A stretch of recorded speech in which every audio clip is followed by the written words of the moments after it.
എല്ലാ ഉദ്യോഗാർത്ഥി സുഹൃത്തുക്കൾക്കും ആദ്യമേ നല്ല നമസ്കാരം.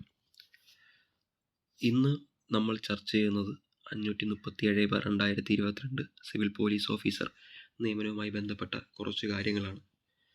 പൊതുവിൽ ഈ കാറ്റഗറി നമ്പർ, ഈ തസ്തികയുമായി ബന്ധപ്പെട്ട് ഒട്ടനവധി ഉദ്യോഗാർത്ഥികൾ നിരന്തരമായി ചോദിച്ചുകൊണ്ടിരിക്കുന്ന സംശയങ്ങൾക്കുള്ള ഒരു മറുപടിയാണ്, അല്ലെങ്കിൽ സംശയങ്ങൾ ദൂരീകരിക്കുക എന്നുള്ളതാണ് ഈ വീഡിയോ ചെയ്യുന്നതിനുള്ള പ്രധാന ഉദ്ദേശം.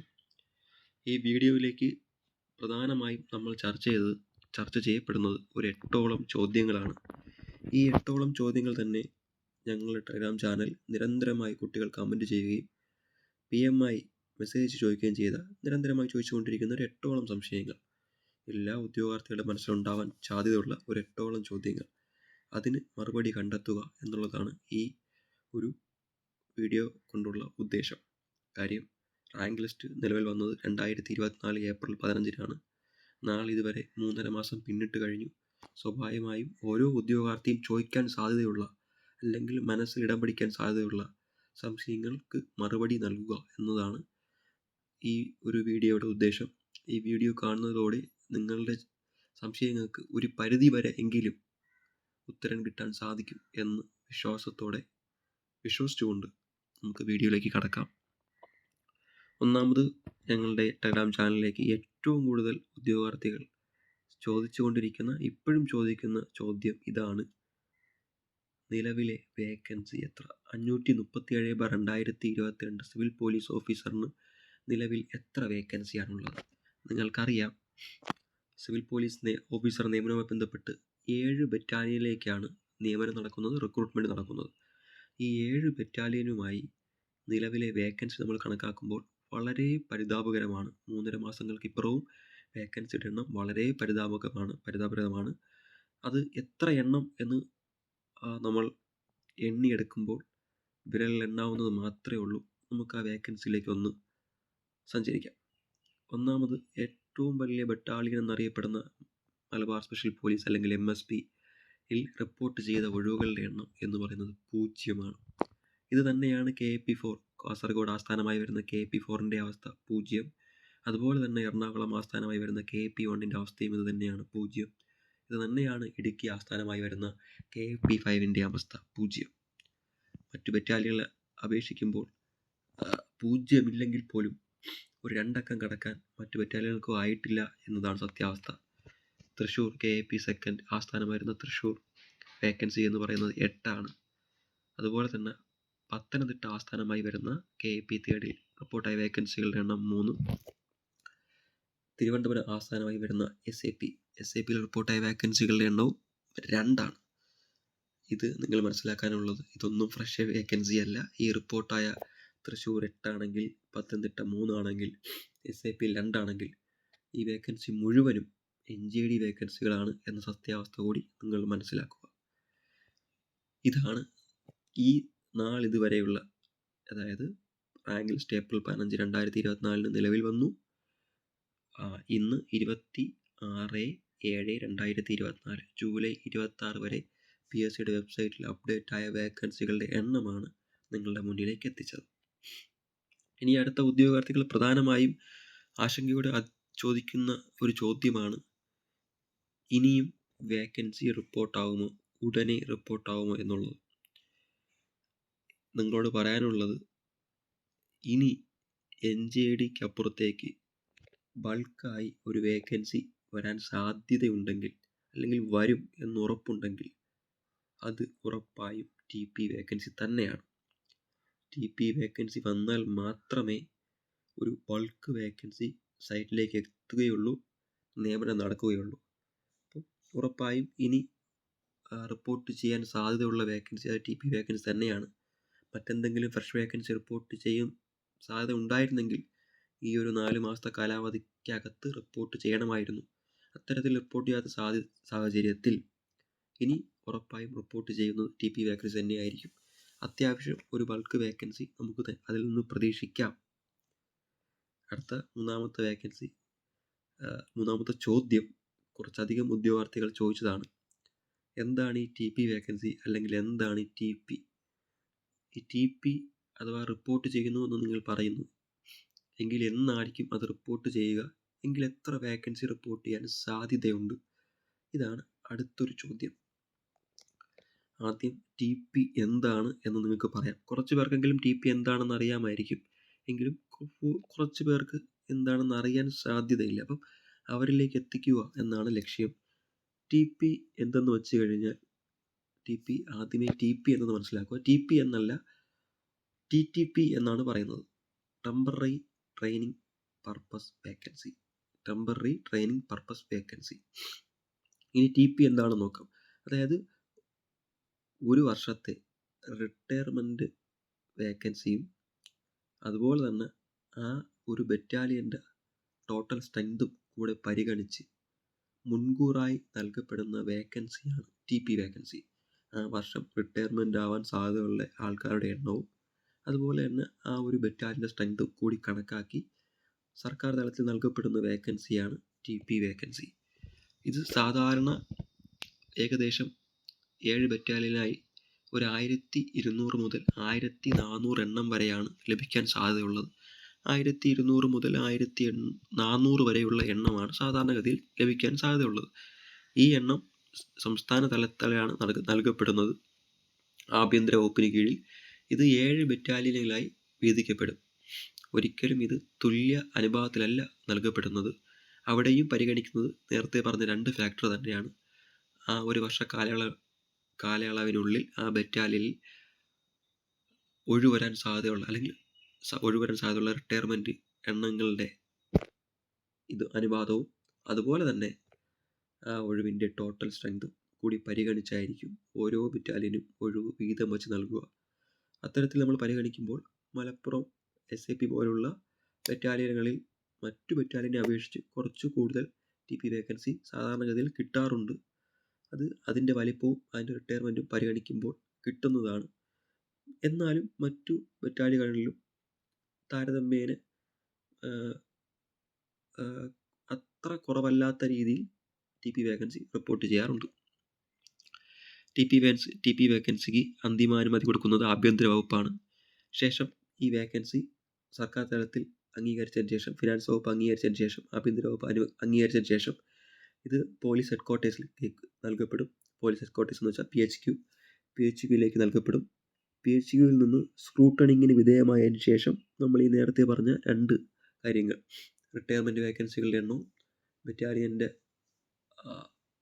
ശേഷിയും അനുസരിച്ച് TP വേക്കൻസി PHQവിൽ നിന്നും തുല്യമായി വീതിച്ച് നൽകപ്പെടും.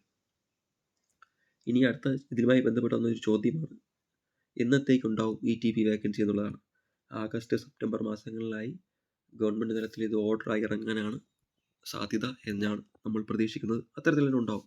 കാര്യം ഇത്രയും റാങ്ക് ലിസ്റ്റ് ഇത്രയും നീണ്ടുപോയ സ്ഥിതിക്ക് ഇനി വലിയ നാൾ TP പിടിച്ചു വയ്ക്കാൻ സർക്കാരിന് സാധിക്കുകയില്ല. ഉടനെ തന്നെ ട്രെയിനിങ് ആരംഭിച്ചേ മതിയാവുകയുള്ളൂ. ഇനി അടുത്തതായി ഉദ്യോഗാർത്ഥികളുടെ ഭാഗത്തു നിന്നും വന്നൊരു ചോദ്യമാണ്, നിലവിൽ അപ്പോയിൻമെൻറ്റ് അല്ലെങ്കിൽ അഡ്വൈസ് തുടങ്ങിയോ എന്നുള്ളത്.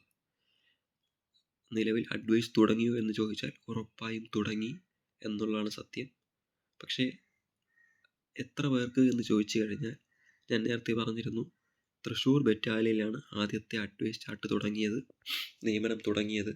അത് കേവലം റിപ്പോർട്ടായ 6ഓളം NJD വേക്കൻസിക്കാണ് നിലവിൽ അഡ്വൈസ് ചാർട്ട് എഴുതി തുടങ്ങിയത്. അപ്പം KAP2 തൃശ്ശൂർ ആസ്ഥാനമായുള്ള പോലീസ് ബറ്റാലിയനിലേക്ക് 6ഓളം NJD ഒഴിവിലേക്കാണ് നിലവിൽ അഡ്വൈസ് എഴുതി തുടങ്ങിയത് എന്ന കാര്യം നിങ്ങൾ മനസ്സിലാക്കുക. അതും ആ 6 വേക്കൻസി NJD ആണ് എന്ന് നമ്മൾ നേരത്തെ പരാമർശിച്ചിട്ടുണ്ട്. ഇനി അടുത്ത വന്നൊരു പ്രധാന ചോദ്യം, ഈ NJD വേക്കൻസി കൊണ്ട് ഫസ്റ്റ് ബാച്ച് തുടങ്ങാൻ സാധിക്കുമോ എന്നുള്ളതാണ്. ഒരിക്കലുമില്ല. ഒരിക്കലും ഈ പറഞ്ഞ 6ഓ 10ഓ NJD വേക്കൻസി കൊണ്ട് ഒരിക്കലും ഒരു ബറ്റാലിയനിലും ഒരു ബാച്ചും ഒരു ട്രെയിനിങ് ബാച്ചും തുടങ്ങാൻ സാധിക്കുകയില്ല എന്ന് നമുക്ക് നിസ്സംശയം പറയാം. കാരണം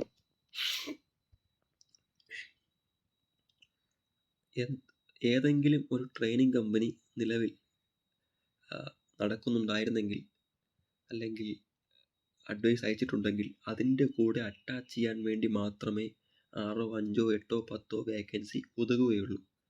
അതല്ലാതെ ഒരു ട്രെയിനിങ് ബാച്ച് ആരംഭിക്കണമെങ്കിൽ ചുരുങ്ങിയത് 90 അഡ്വൈസ് എങ്കിലും നടക്കണം. നിങ്ങൾ മനസ്സിലാക്കാനുള്ളത്, നിങ്ങൾ നിയമിക്കപ്പെടുന്നത് ഏതെങ്കിലും ഒരു ബറ്റാലിയൻ്റെ ട്രെയിനിങ് കമ്പനിയിലേക്കാണ്. അത്തരത്തിലൊരു ട്രെയിനിങ് കമ്പനിയിലേക്ക് നിങ്ങൾ അഡ്വൈസ് ആകുമ്പോൾ അവിടെ ചുരുങ്ങിയത് 90 പേരെങ്കിലും ഉണ്ടെങ്കിലേ ഒരു ട്രെയിനിങ് കമ്പനി പൊതുവിൽ സാധാരണഗതിയിൽ സ്റ്റാർട്ട് ചെയ്യാറുള്ളൂ. ഏറ്റവും മാക്സിമം 120 എണ്ണം വരെ ആ ട്രെയിനിങ് കമ്പനിയുടെ എണ്ണം നമുക്ക് കണക്കാക്കാം. ഏറ്റവും കൂടിയാൽ 120, ഏറ്റവും കുറഞ്ഞാൽ 90. മിനിമം 90 അഡ്വൈസ് എങ്കിലും പോയാലേ ഒരു ട്രെയിനിങ് കമ്പനി തുടങ്ങാൻ സാധാരണഗതിയിൽ സാധിക്കുകയുള്ളൂ. അതുകൊണ്ട് തന്നെ ഒരു കോയി തുടങ്ങാൻ പോലും എണ്ണമില്ലാതെ, അറ്റാച്ച് ചെയ്യാൻ മറ്റു ബാച്ചുകളൊന്നുമില്ലാതെ കേവലം NJD ഒഴിവിൽ അഡ്വൈസ് അയച്ചു എന്ന് പറഞ്ഞതിൻ്റെ പേരിൽ ഒരിക്കലും ഒരു ട്രെയിനിങ് കമ്പനി ആരംഭിക്കുകയില്ല എന്ന വസ്തുത നിങ്ങൾ മനസ്സിലാക്കൂ. അടുത്ത വന്ന ചോദ്യമാണ് ഫസ്റ്റ് ബാച്ച് എപ്പോൾ കയറും എന്നുള്ളത്. ഫസ്റ്റ് ബാച്ച് എപ്പോൾ കയറും എന്ന് ചോദിച്ചു കഴിഞ്ഞാൽ അതൊരു നല്ലൊരു ചോദ്യമാണ്. കാര്യം TP റിപ്പോർട്ടാവണം, TP PHQകളിൽ നിന്നും സ്ക്രൂട്ടണിന് വിധേയമാക്കണം. TP വേക്കൻസിക്ക് ആനുപാതികമായി 7 ബറ്റാലിയനുകളിലും അഡ്വൈസ് പ്രിപ്പയർ ചെയ്യണം.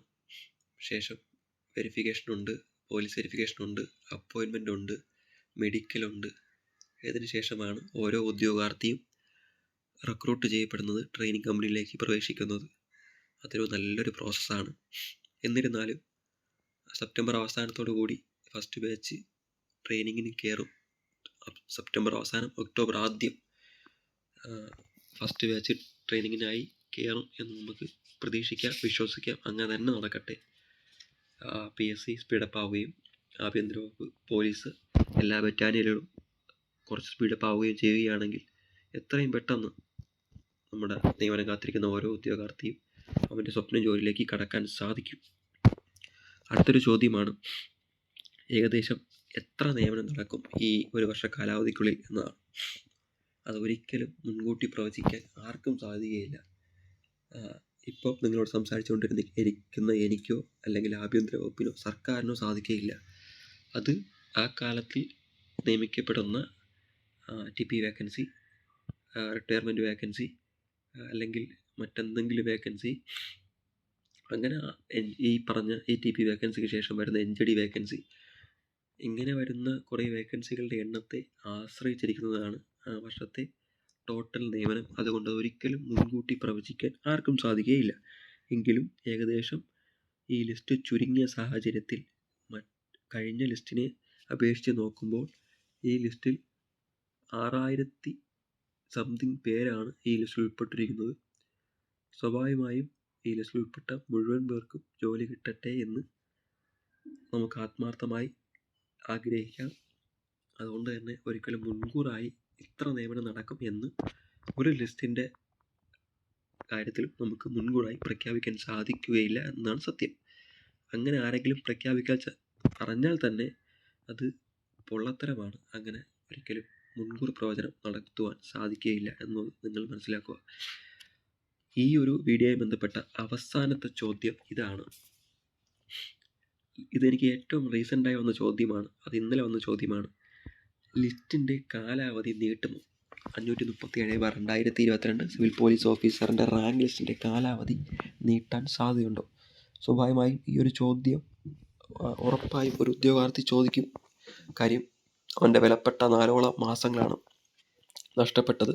സ്വാഭാവികമായും അത്രത്തോളം ആ മാസം കോമ്പൻസേറ്റ് ചെയ്യാൻ സർക്കാർ ആ നഷ്ടപ്പെട്ടു പോയ മാസം കോമ്പൻസേറ്റ് ചെയ്യാൻ ഈ ലിസ്റ്റിൻ്റെ കാലാവധി 4ഓളം മാസം അല്ലെങ്കിൽ കുറച്ച് കാലത്തേക്കെങ്കിലും ഈ ലിസ്റ്റ് നീട്ടിത്തരുമോ എന്നുള്ളതാണ് നിങ്ങൾ മനസ്സിലാക്കാനുള്ളത്. സിവിൽ പോലീസ് ഓഫീസറിൻ്റെ സമയപരിധി അല്ലെങ്കിൽ ലിസ്റ്റിൻ്റെ കാലാവധി എന്നുള്ളത് 1 വർഷമാണ്. നിങ്ങൾക്കും എനിക്കും അറിയാം. സർക്കാരിന് അത്തരത്തിൽ ലിസ്റ്റിൻ്റെ കാലാവധി നീട്ടിത്തരുവാൻ സാധിക്കുകയില്ല നിലവിലെ സാഹചര്യത്തിൽ. ഉറപ്പായും നമുക്കത് ഉറപ്പിച്ച് പറയാം. കാര്യം നിങ്ങൾക്കറിയാവുന്നതുപോലെ തന്നെ നിലവിലൊരു CPO എക്സാം ആൾറെഡി നടന്നു കഴിഞ്ഞു. പുതിയ കാറ്റഗറി നമ്പർ പ്രകാരം നിലവിൽ അതിൻ്റെ ഫൈനൽ കീയും 4ഓളം ക്വസ്റ്റ്യൻ ഡിലീറ്റ് ചെയ്തുകൊണ്ട് പ്രസിദ്ധീകരിച്ചും കഴിഞ്ഞു. ഇതിൻ്റെ വാല്യുവേഷൻ്റെ പ്രോസസ്സ് ആരംഭിച്ചും കഴിഞ്ഞു. അപ്പോൾ ഉറപ്പായും ഏപ്രിൽ 15 എന്നുള്ള 2025 ഏപ്രിൽ 15 വരെയാണ് ഈ ലിസ്റ്റിൻ്റെ കാലാവധി. ഉറപ്പായും അതിനോടടുത്ത് തന്നെ അടുത്ത റാങ്ക് ലിസ്റ്റ് പ്രസിദ്ധീകരിക്കാൻ PSCയും സർക്കാരും ശ്രമിക്കും. അത് ഉറപ്പായും അങ്ങനെ തന്നെ ഉണ്ടാവും. കാര്യം ഇനി അവർക്ക് അവശേഷിക്കുന്നത് ഷോർട്ട് ലിസ്റ്റ് പ്രസിദ്ധീകരിക്കുക, ഫിസിക്കലിൻ്റെ ഘട്ടത്തിലേക്ക് കടക്കുക. ഉറപ്പായും ഇനിയും കാലാവധിയുണ്ട്, സമയമുണ്ട്. അതിനകത്ത് തന്നെ ഇതിൻ്റെ ഫിസിക്കലും ബാക്കിയുള്ള കാര്യങ്ങളെല്ലാം നടന്ന് പുതിയൊരു റാങ്ക് ലിസ്റ്റ് നിലവിൽ വരും. സ്വാഭാവികമായും പുതിയൊരു റാങ്ക് ലിസ്റ്റ് നിലവിൽ വരുന്ന സാഹചര്യത്തിൽ ഈ റാങ്ക് ലിസ്റ്റിന് പിന്നെ സമയപരിധി നീട്ടിക്കൊടുക്കാൻ സാധിക്കുകയില്ല. അതുകൊണ്ട് തന്നെ 2024 ഏപ്രിൽ 15 അർദ്ധരാത്രി 12 മണി വരെ തന്നെയായിരിക്കും ഈ ലിസ്റ്റിൻ്റെ കാലാവധി എന്ന് നമുക്ക് 99% ഉറപ്പിച്ചു പറയാം. അപ്പോഴും ഈ പറഞ്ഞതുപോലെ പ്രകാശത്തിൻ്റെ അല്ലെങ്കിൽ പ്രതീക്ഷയുടെ കണികകൾ നമുക്ക് അനുകൂലമായി വരട്ടെ. ഈ ലിസ്റ്റിലുള്ള മുഴുവൻ പേർക്കും ജോലി കിട്ടട്ടെ എന്ന് ആത്മാർത്ഥതയോടെ ആശംസിക്കുന്നു, ആഗ്രഹിക്കുന്നു. ഇനിയും ഇതുപോലുള്ള നിങ്ങളുടെ സംശയങ്ങൾ ദൂരീകരിക്കുന്നതിന് വേണ്ടി അല്ലെങ്കിൽ നിങ്ങളുമായി ബന്ധപ്പെട്ട് നിൽക്കുന്ന ഏത് സംശയവും PSC റിലേറ്റഡ് സംശയങ്ങൾ മുഴുവനായും ദൂരീകരിക്കുന്നതിന് വേണ്ടി ശ്രമങ്ങൾ നമ്മൾ തുടരും. ഉറപ്പായും ഞങ്ങളുടെ ചാനൽ സബ്സ്ക്രൈബ് ചെയ്യുക, ഷെയർ ചെയ്യുക. അപ്പം കാക്കി അണിയാൻ കാത്തിരിക്കുന്ന എല്ലാ ഉദ്യോഗാർത്ഥികൾക്കും നല്ല നമസ്കാരം. അവരുടെ സ്വപ്നങ്ങൾ പൂവണിയട്ടെ എന്നാഗ്രഹിച്ചുകൊണ്ട് ഈ വീഡിയോ നിർത്തുന്നു. സിവിൽ പോലീസ് ഓഫീസർ നിയമനവുമായി ബന്ധപ്പെട്ട് നിങ്ങളുടെ സംശയങ്ങൾ കുറച്ചധികമെങ്കിലും ഇതിലൂടെ ദൂരീകരിക്കാൻ പെട്ടു എന്ന് വിശ്വാസത്തോടെ നിർത്തുന്നു. നമസ്കാരം.